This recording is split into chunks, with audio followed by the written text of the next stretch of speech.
देश की सच्चाई, सच छुपने नहीं देंगे।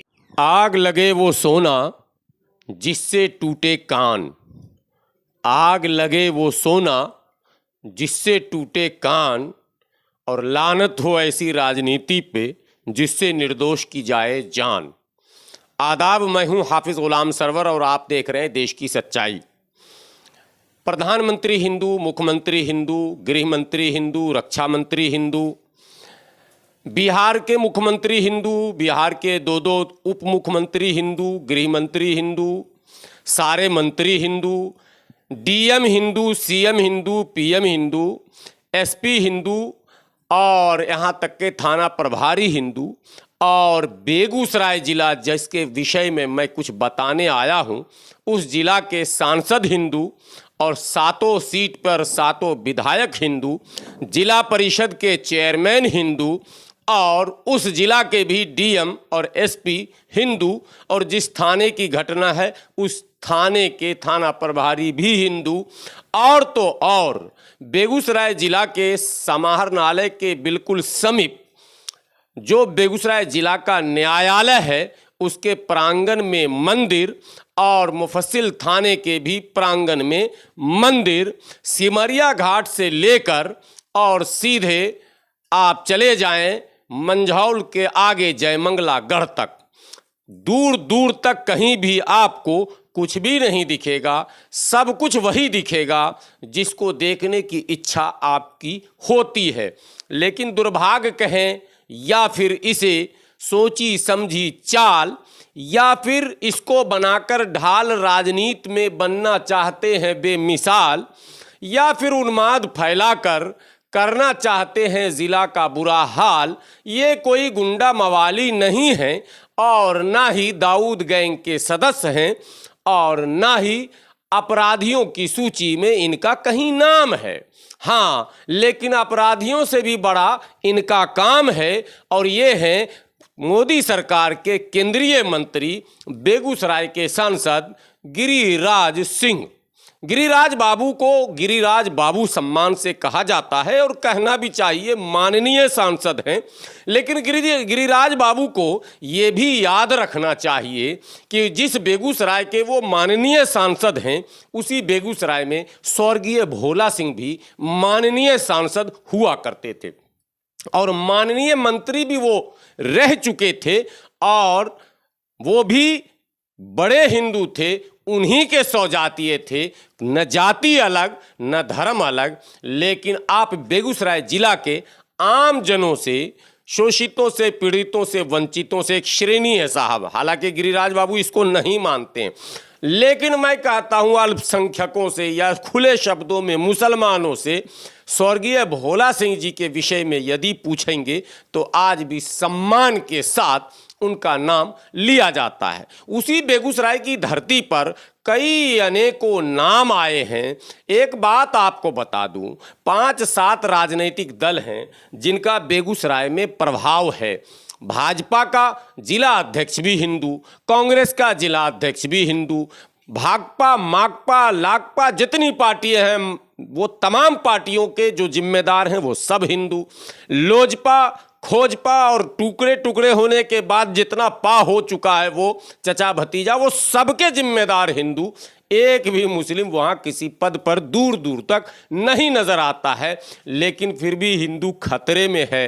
हंसी आएगी कि नहीं आएगी आपको? अगर अब हिंदू खतरे में है तो फिर हिंदू सुरक्षित कब होगा, किसके शासनकाल में होगा, किसके राज में होगा और कैसे होगा? ये फार्मूला भी गिरिराज बाबू को सार्वजनिक तौर पर बताना चाहिए। ये बातें इसलिए मैं कह रहा हूं कि एक बात है जिसको बोलने की हिम्मत किसी भी भारतीय जनता पार्टी के नेताओं में नहीं है, और वो बात यह है कि हिंदू तब सुरक्षित होगा जब संविधान मिट जाएगा। दरअसल बोल नहीं पाते हैं ये, इनकी हिम्मत हो ही नहीं पाती है। ये हिंदू हिंदू कहकर केवल ध्रुवीकरण तो कर सकते हैं, लेकिन ये बात बोलते बोलते इनका कंठा सूख जाता है कि आखिर हिंदू खतरे में है कैसे भाई। ये फार्मूला तो समझ से परे है कि जब कहीं दूर दूर तक मुसलमान है ही नहीं, कहीं दूर दूर तक ईसाई है ही नहीं, कहीं दूर दूर तक बौद्धिस्ट है ही नहीं, कहीं दूर दूर तक कुछ भी नहीं है, तो फिर हिंदू खतरे में कैसे है। इस पर तो बड़ी बहस की जरूरत है। खतरे में है, खतरे में हिंदू नहीं है, खतरे में स्वर्ण हिंदू हैं, मनुवाद खतरे में है। दरअसल खतरे में अगर कुछ है तो वो व्यवस्था खतरे में है जिसमें दलितों को सम्मान क्यों मिल गया, जिसमें दलितों को अधिकार क्यों मिल गया। इनको तो वो युग चाहिए जिसमें कपड़े पहनकर चलने का अधिकार ना हो दलितों को। और 2 दिन पहले बाबा साहब अंबेडकर के तालाब आंदोलन की वर्षी थी। आपको याद होगा कि दलितों को तालाब से, कुओं से, यानी सार्वजनिक जगहों से पानी पीने का अधिकार नहीं था। तब तो हिंदू सुरक्षित था। जब कपड़े पहनने का दलितों को अधिकार नहीं था तब तो हिंदू सुरक्षित था। जब सड़क पर थूकने का अधिकार दलितों को नहीं था तब तो हिंदू सुरक्षित था। और जब सारे अधिकार मिल गए तो हिंदू सुरक्षित नहीं है। इसका मतलब तो साफ है कि उसी व्यवस्था को वापस लाने का प्रयास किया जा रहा है और हिंदू धर्म का नाम लिया जा रहा है। तो ये तो खेल दलितों को, पिछड़ों को, शूद्रों को, जिन्हें शूद्र के नाम से पुकारा जाता है, उनको इसको समझना पड़ेगा। कहीं पे निगाहें, कहीं पे निशाना। जब आप समाज में रहेंगे, एक माँ बाप के 2 औलाद, एक माँ की पेट से जन्म लेने वाला 2 सगा भाई आपस में लड़ता है या नहीं लड़ता है, और क्यों लड़ता है, अगर ये प्रश्न पूछेंगे तो इसका उत्तर नहीं मिलेगा। ये मानव स्वभाव है, ये मानव प्रवृत्ति है कि वो एक जगह रहेगा तो कहीं ना कहीं आपस में तू मैं हो ही जाएगा। और बड़ा प्रसिद्ध कहावत है साहब कि जब बर्तन जो है ज़्यादा हांडी होती है तो आपस में ढनमना जाती है। और ये शायद कहावत भी बेगूसराय की ही है। उस क्षेत्र में ही अक्सर ये लोग उदाहरण देते हैं कि 2-4 गो मने बर्तन रहते तो ढनमनेबे करते। तो जहाँ इतनी बड़ी आबादी, हिंदू, मुसलमान, सिख, ईसाई सब मिलकर रहते हों, जहाँ अगड़े पिछड़े सब रहते हों, वहाँ अगर आपस में, बच्चों में, जवानों में ज़मीन को लेकर, किसी और मुद्दे को लेकर, खेलकूद को लेकर, प्रतिस्पर्धा को लेकर, या फिर राजनीतिक वर्चस्व को लेकर किसी भी कारण यदि आपस में डिस्प्यूट होता है, तनातनी होती है, या किसी प्रकार से झगड़े लड़ाइयाँ होती हैं, तो वो राम और श्याम का झगड़ा तो हो सकता है, वो अब्दुल और रहीम का झगड़ा तो हो सकता है, लेकिन अब्दुल अगर राम से लड़ जाए तो हिंदू और मुसलमान का झगड़ा कैसे हो सकता है, ये समझने की असल ज़रूरत है।